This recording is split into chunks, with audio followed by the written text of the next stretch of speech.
Right,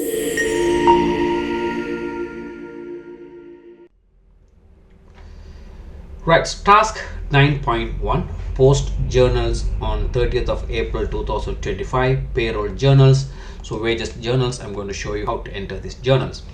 Now journals always, as you can see that you can see it always will be in transactions, or we will have the shortcut for it. The shortcut is always the journal. So I'll show you in transactions, the journals will be here.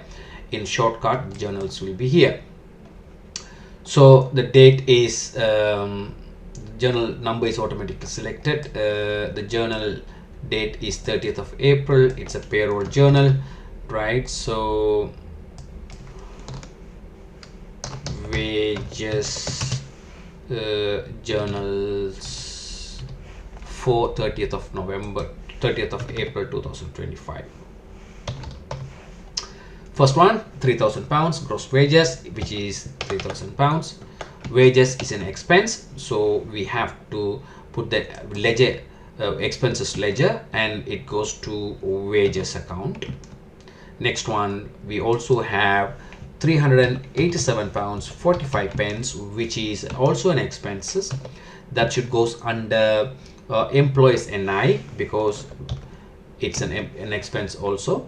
And next one, we are paying pension for our employees, so that is also an expense, so it is a employee pension account.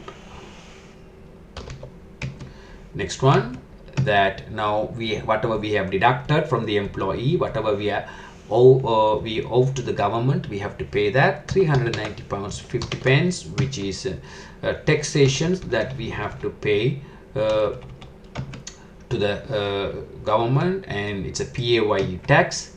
Next one, again also we have collected the NI contributions, that is 543.61, and now that is also taxation related to the PAYE via an expense, which is the deducted amount that we have deducted from that we owe to the HMRC. We are paying that.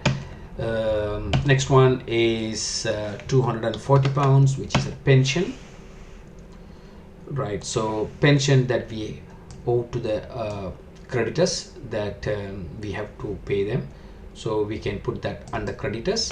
So we haven't got creditors yet, we haven't selected, and if we haven't registered as a creditor, so we will add a new creditor, which is smart pension. For an example, I have taken the smart pension for the pension provider for us, so I'm creating a smart pension account, so I'm putting into the smart pension, right? Next one, it's a net wages account that we have to pay this to our employees, so therefore that will be under the creditors also, so it's a net wages account, so that will be net wages account.